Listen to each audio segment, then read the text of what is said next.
Well, Sheikh Jassim Al Thani and his entourage are really negotiating for exclusivity with the Glazers to see to it that they really start the final details of the takeover of Man United.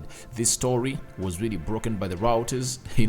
It got other people backing it and other people not backing it, but trust me, the Reuters are really a reputable media outlet that has been here for a very long time. And how many times have you heard the Reuters coming in through and obviously putting out a story about the takeover of Manchester United?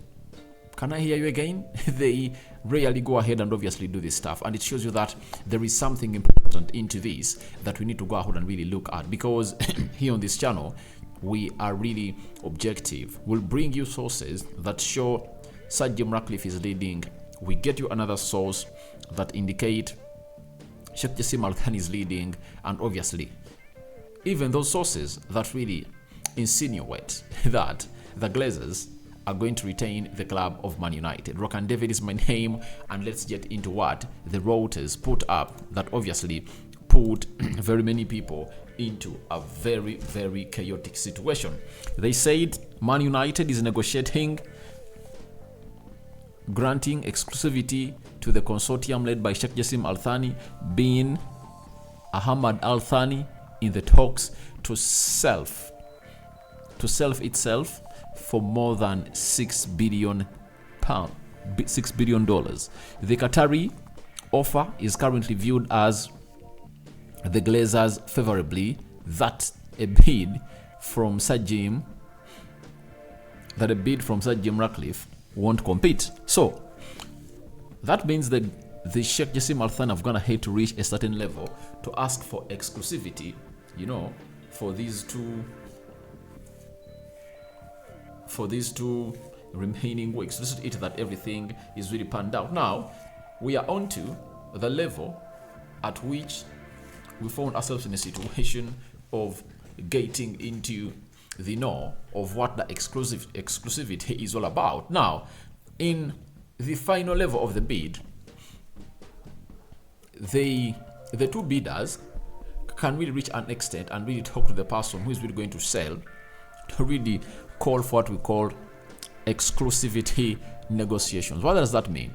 If at all Sir Jim Ratcliffe is granted exclusive negotiations, that means he is the preferred bidder.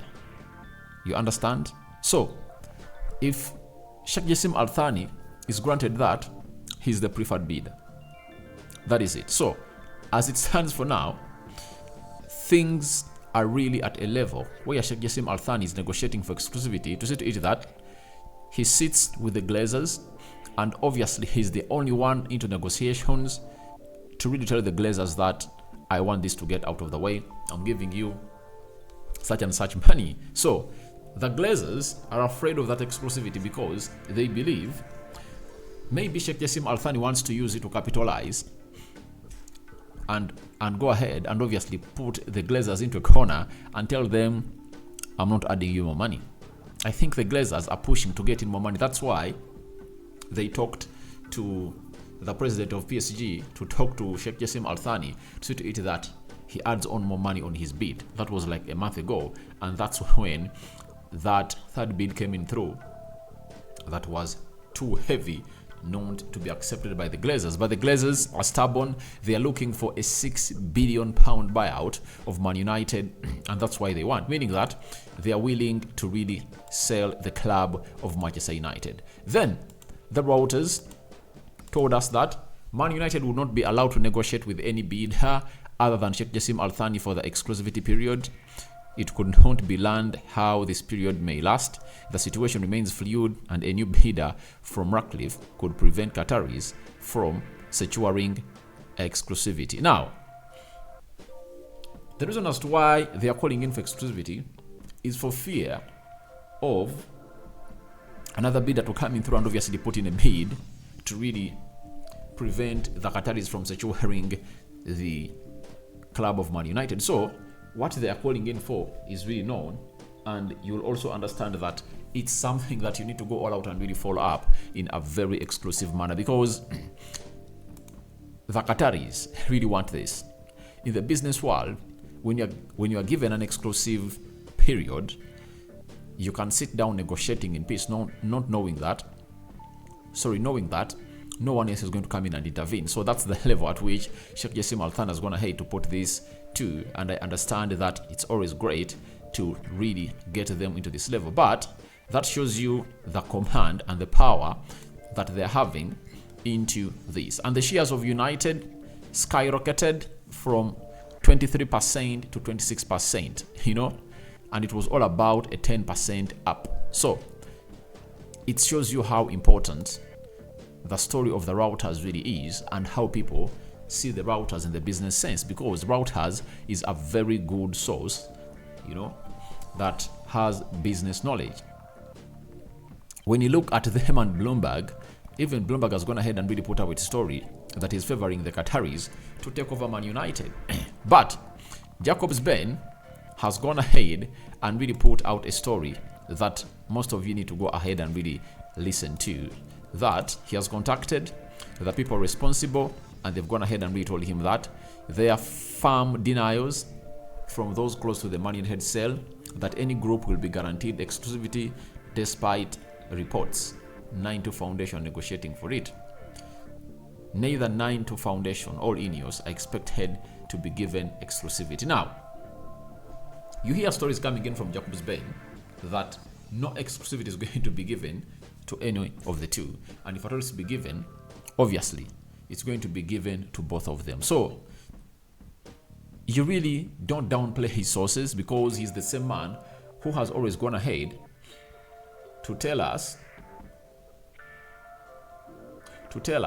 that don't expect anything developing this week. Mike Keegan, another one who is so close to the deal, is telling us that this week. He told us this on Sunday.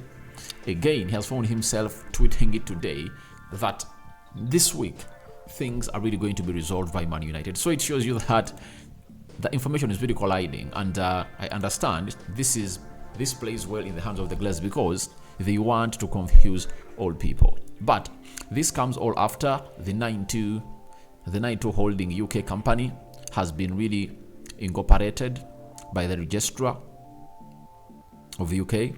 It's now a company that can really operate in the United Kingdom, and that is the company of Sheikh Jassim Al Thani and the Qatari. So as it stands, it's really confusing a little bit, but I understand you've gotten ahead to know exactly what this is all about. It's all about Sheikh Jassim Al Thani negotiating for exclusivity, and it shows you that he has reached a level of really nearing the level of really getting this club to where he wants to be. And it shows you that these Qataris are willing to do everything to take over the club of Man United.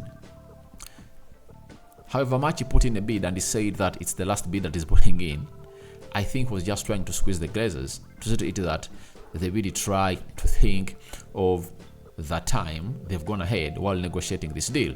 And the Glazers also reacted well, and I think they're now communicating to the Qataris far more better. But this comes in a situation where we are going to lose Kim Min-jae to Bayern Munich. We can't sign Harry Kane. Mason Mount first bid made, rejected, waiting for the second bid to come in through. So we are into a situation that is really confusing, but it looks like we have £120 million to spend. That is it. So we wait and see how that is going to pan out at Man United, but we need what we call quick action, as the transfer window has opened up. Today is 16th. We are into the third day of the transfer window. The Premier League fixtures are out. We are starting up with Wolverhampton Wanderers. Then we play